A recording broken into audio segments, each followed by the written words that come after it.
Simula ngayon, tinatakpan ang mga imahen sa loob ng simbahan.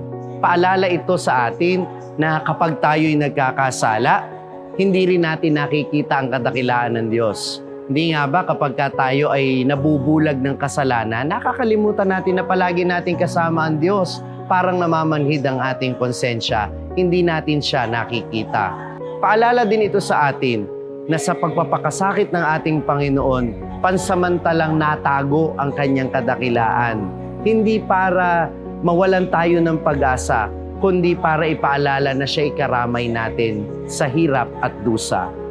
At ang pagtatakip ng mga imahen ay paanyaya din sa atin na hanapin si Jesus hindi lang sa mga panlabas na tanda, kundi hanapin ang imahen ng Diyos sa puso ng bawat nilikha.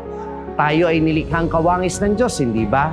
Inilagay ng Panginoon ang kabutihan sa puso ng bawat tao. At ngayong panahon ng Kwaresma, sana'y matagpuan nating muli ito sa ating mga puso at sana'y matagpuan din natin ito sa pagkatao ng ating kapwa. Para hindi tayo manghinayang na magpatawad, hindi tayo manghinayang na magbigay at magmahal sa kanila. Sapagkat ang imahe ng Diyos ay wala lang sa kahoy at bato. Ang imahe ng Diyos, higit sa lahat, ay nasa puso ng tao.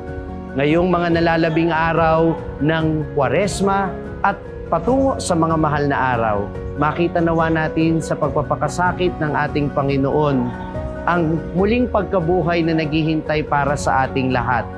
Mahawi nawa ang tabing sa ating mga puso na nilikha ng kasalanan upang mahayag ang imahe ng Diyos sa puso ng ating kalooban.